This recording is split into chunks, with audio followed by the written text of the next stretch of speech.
જેઠ શુક્લ દશમી એટલે કે ગંગા દશેરાના પવિત્ર અવસર પર માતા ગંગાનું પૃથ્વી પર અવતરણ થયું હોવાનો શાસ્ત્રોમાં ઉલ્લેખ છે। આ દિવસે ગંગા માતાના દર્શન અને આરતીનું અનેરું મહત્વ છે। આપણી સંસ્કૃતિ નદીઓને માતાનો દરજ્જો આપે છે। પ્રભાસ ક્ષેત્રમાં જ્યાં હિરણ, કપિલા અને સરસ્વતી નદીઓનું સમુદ્ર સાથે સંગમ થાય છે, જ્યાં ભગવાન શ્રી કૃષ્ણએ પોતાના બાંધવોની મુક્તિ માટે તર્પણ કર્યું હતું। શાસ્ત્રોક્ત રીતે પરમ પવિત્ર ત્રિવેણી સંગમ પર આજરોજ ગંગા દશેરાની ભક્તિમય ઉજવણી કરવામાં આવી હતી। ત્રિવેણી સંગમ ખાતે ગંગા માતાની અવતરણ પૂજા કરવામાં આવી હતી। સોમનાથ દાદાની કૃપાથી આજે ગંગા દશેરાના પવિત્ર દિવસે અતિ પવિત્ર સ્થળ એવું ત્રિવેણી ઉપર જે સોમનાથ ટ્રસ્ટ દ્વારા આરતીનું ગંગા આરતીનું જે આયોજન કરવામાં આવેલ તેમાં આજે ભાગ લેવાનો, પરિવાર સાથે ભાગ લેવાનો એક અમૂલ્ય લાવો મને પ્રાપ્ત થયો।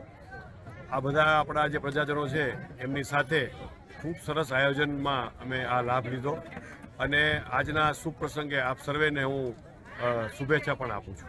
આજે મા ભગવતી ગંગાનું સ્વર્ગમાંથી પૃથ્વી ઉપર અવતરણ થયું એ દિવસ છે।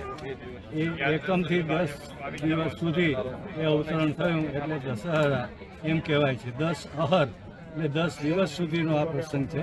આજે આપણે એનો પૃથ્વી ઉપર અવતરણનો આનંદ અનુભવ્યો, એમની પૂજા કરી, એમને આવકાર્યા। ભગવાન શિવના જટામાં સ્વર્ગમાંથી જ્યારે ભગવાનની જટામાં ગંગા માતાજી ઉતર્યા એ પછી પૃથ્વી ઉપર એનું અવતરણ થયું અને સગર રાજાના 60,000 પુત્રો જેની અવગતિ થઈ હતી એને ઉદ્ધાર માટે એ પૃથ્વી ઉપર અવતર્યા।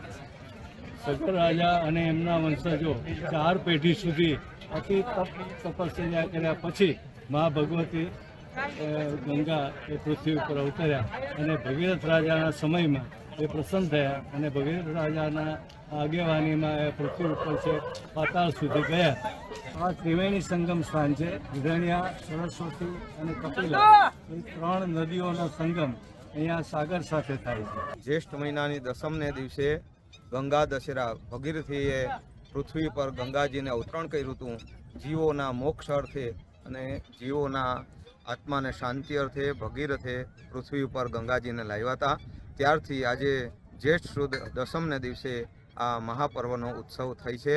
પ્રભાસ ક્ષેત્રમાં આવેલ ત્રિવેણી ગંગાના કિનારે આજે મહાઆરતી, ગંગાજીનું પૂજન ગ્રામજનોએ, ટ્રસ્ટના અધિકારીઓ, કર્મચારીઓ સહિત આજે આ પૂજન કરી અને ધન્યતા અનુભવી છે।